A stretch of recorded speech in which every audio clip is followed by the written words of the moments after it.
Një 47 vjeçar ka përfunduar në prangat e policisë në Velipoj. Specialistët për hetimin e krimeve, me njerë pas marrjes së njoftimit se në fshatin Gomsiqe, dy shtetas ishin konfliktuar me njëri tjetrin dhe përpasoj ishte dëmtuar njëri prej tyre, organizuan punën për parandalimin e përshkallëzimit të konfliktit. Si rezultati veprimeve të shpejta operacionale u kap dhe arrestua 47 vjeçari me inicialet NS. Nga veprimet e para hetimore dyshohet se ky shtetas është konfliktuar fizikisht për motive të dobta me shtetasin me inicialet FK në fshatin Gomsiqe. Si pasojë konfliktit është dëmtuar ky shtetas që po merr mjekim në spitalin rajonal të Shkodrës. Në vijim të veprimeve gjatë kontrollit në banesën e 47 vjeçarit, shërbimet policore gjetën dhe sekuestruan në cilësinë e provës materiale një armëzjarri pistolet që e posedonte pa leje. Materialet procedurale kanë kaluar prokurisë së Shkodrës për veprimet mëtejshme.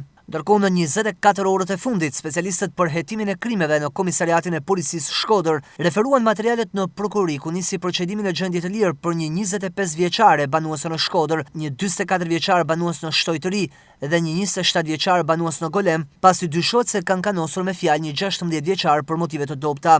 Gjithashtu 44 vjeçarit ju gjet një shkop bejsbolli që u sekuestrua në cilësinë e provës materiale. Ndërkohë janë referuar materialet në prokurori pasi ka kallëzuar një 68 vjeçar se rreth 6 muaj më parë i kanë humbur targat e furgonit në pronësi të tij. Në fshatin Malikola, një 56 vjeçar ka humbur jetën në banesë ku dyshohet për shkak të arrestit kardiak. Grupi hetimor po punon për dokumentimin e shkakut të humbjes së jetës.